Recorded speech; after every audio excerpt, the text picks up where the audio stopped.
Direct.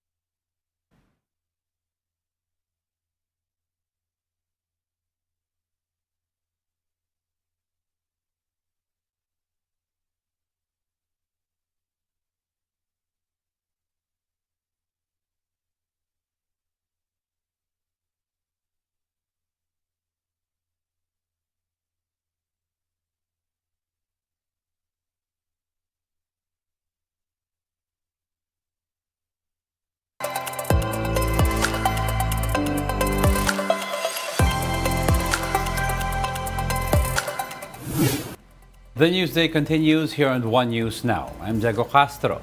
The civilian mission to the West Philippine Sea is almost back here in the country after the trip was cut short to avoid possible confrontation with Chinese maritime vessels.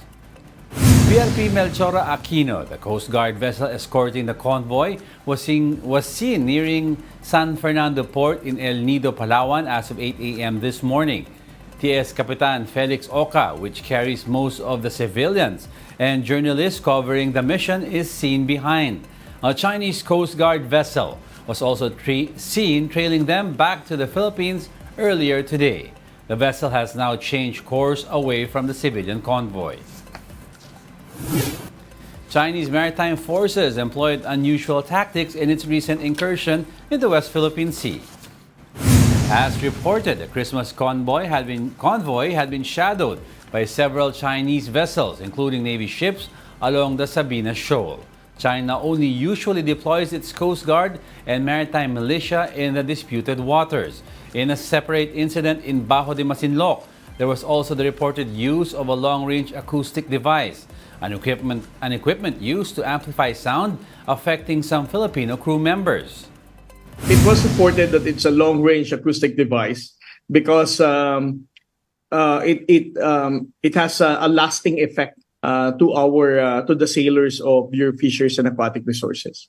We believe that it's not just an ordinary ship's horn because it doesn't have that kind of irritating and painful feeling in your senses through hearing. This is the first time that we saw this from being used here in Bajo de Masinloc.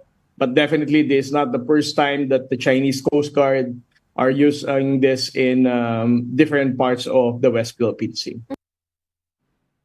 The PCG also described the water cannon incident in Ayungin as the most aggressive action done by China. The incident caused severe damage to ML Kalayaan and even the BRP Cabra. We're going to evaluate and compare with the other supply mission. Siguro ito na yung talagang mas naging matindi yung impact ng water cannon. Kasi itong water cannon na ginamit nila ngayon sa yung 5204 against sa motor launch Kalayaan, nabasag niya yung windshield, na-break niya yung windshield ng ML Kalayaan na barko, and then at the same time nagkaroon ng damage nga yung makina niya. Meanwhile, the Chinese Coast Guard has defended its actions, saying the Philippines illegally intruded during its resupply mission to Ayungin Shoal. The CCG said they strictly warned the Philippine vessels in accordance with the law, tracked and monitored them all the way, and effectively regulated them. The Chinese Coast Guard has also claimed indisputable sovereignty over Nanshan or Lawak Island, as well as Ayungin Shoal and its adjacent waters. They also firmly opposed what they said was the illegal transportation of construction materials to the grounded BRP Sierra Madre. Authorities have finally located on Sunday the body of the missing passenger from the Piper plane that crashed in Isabela. K9 trackers found Irma Escalante's body early Sunday morning, some 200 meters from the crash site. Rescuers initially believed that Escalante was still alive after spotting a makeshift shelter near the crash site. Authorities say they have notified the victim's family. Her remains will be transported to Palanan, Isabela. We'll be back with more stories after the break. Keep it here on One News.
You're still watching One News Now. I'm Diego Castro.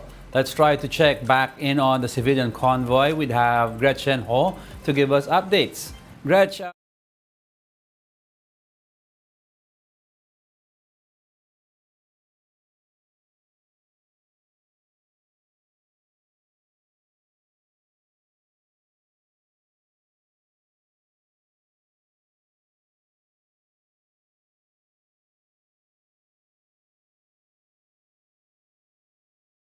Oka decided to head home at around 4:45 yesterday, citing dangerous maneuvers by the Chinese ships.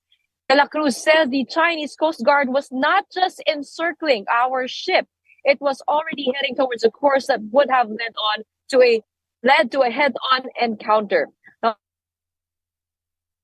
4 p.m. yesterday was when we spotted the first Chinese Navy destroyer Changsa 173 that went as near as 5 nautical miles. At around 4:30 to 4:40 p.m., we saw Chinese Coast Guard vessel 5305 going as near as 2.5 nautical miles.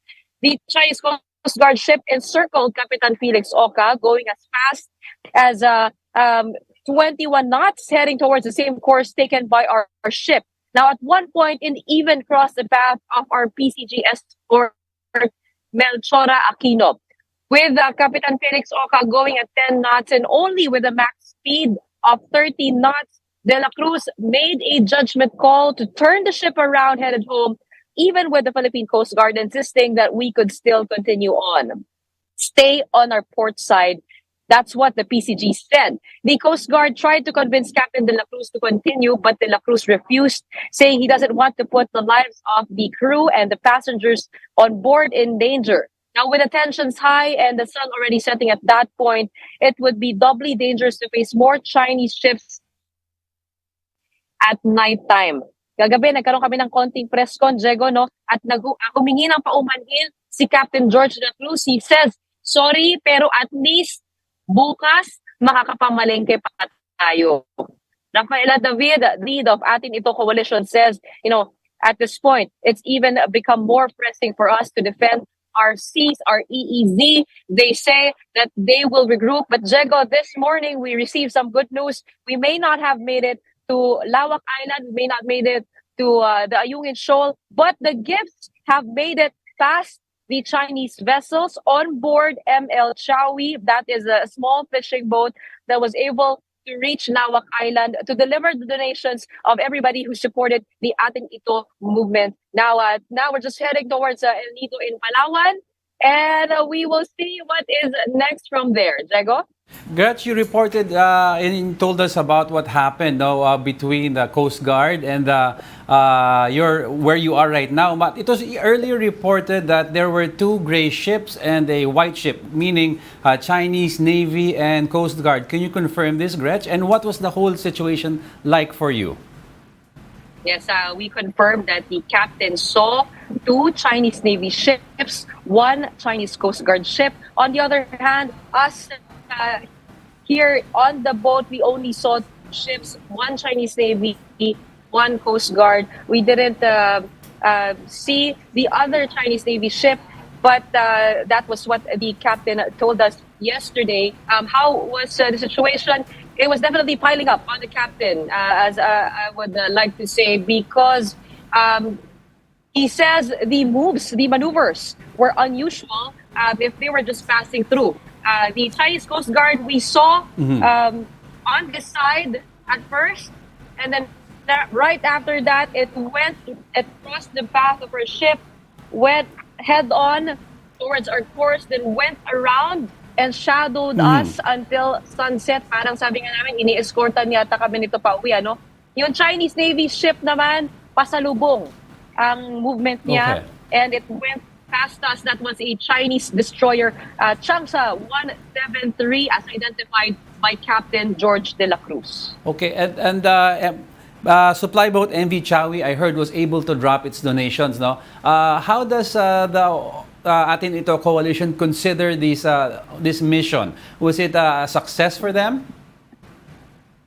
They say it was a success, even with the challenges for them. just by being here, by having everybody here, the media, the volunteers, and still fighting on as civilians, even though we had to turn back for safety reasons. This movement in itself shows the real situation on ground, not just on ground, on our seas, literally.